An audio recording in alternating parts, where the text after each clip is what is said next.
So thank you guys for giving me a couple of minutes to talk about this fascinating, incredible, beautiful ending of the Cobra Kai series. So since when did you know how the Cobra Kai series would end? And were all of you in the same page about the finale? We were all on the same page. Okay. It's funny, the Johnny and Daniel story is something that we talked about the ending that we have before we even shot one frame of the series. This was something that we thought about, 7, 8 years ago, and we were talking. The dream was to make 6 or 7 seasons of the show. We made 65 episodes and hit right there, right smack dab in the middle of that. And the big thing for us was wanting to deliver what we would want to see as fans. There was a lot that was predetermined, but we have so many characters on the show that over time we had to figure out, okay, which zigs and zags are we going to do with all the other characters? And so that was a lot of the fun in the writers' room, was getting to figure that stuff out. Some of it was figured out, soon before we were shooting it.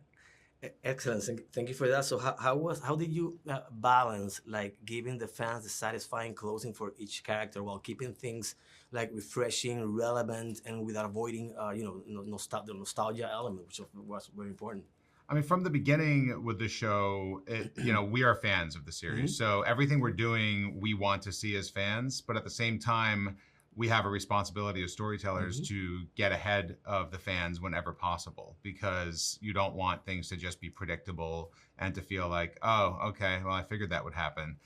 So even from the earliest, seasons, Johnny getting a dojo was not a journey of season 1. That was the one episode. Miguel defeating Kyler was not the end of a season. That was the mid-season. We tried to get to these big pivotal moments much faster than you would expect, to put the audience a little bit off kilter in terms of, well, what's going to happen now? I hadn't thought, I figured they might get there, but I didn't know what would come after that. So we kind of approached the end game with the same spirit, with, taking some lefts when you think we're going to take a right, but ultimately, hopefully not leaving the fans upset.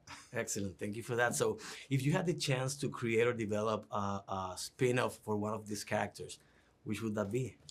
We talk about all the characters in the Karate Kid universe, and from the original characters like Mr. Miyagi, what happened to his backstory, who was he as a kid, and how did he become the Mr. Miyagi that we met in Karate Kid, all the way to the youngest characters like like Kenny and Devin and Anthony, awesome. And where their stories go into the future. So we have lots of different possibilities. We talk about it, almost every day, and we're hoping that we can continue telling stories in this Karate Kid universe. Excellent. My time is up. Thank you so much, and thank you again for bringing so much memories. I watched the original Karate Kid and the cinemas, and it was like a huge event in my family. So thank you so much.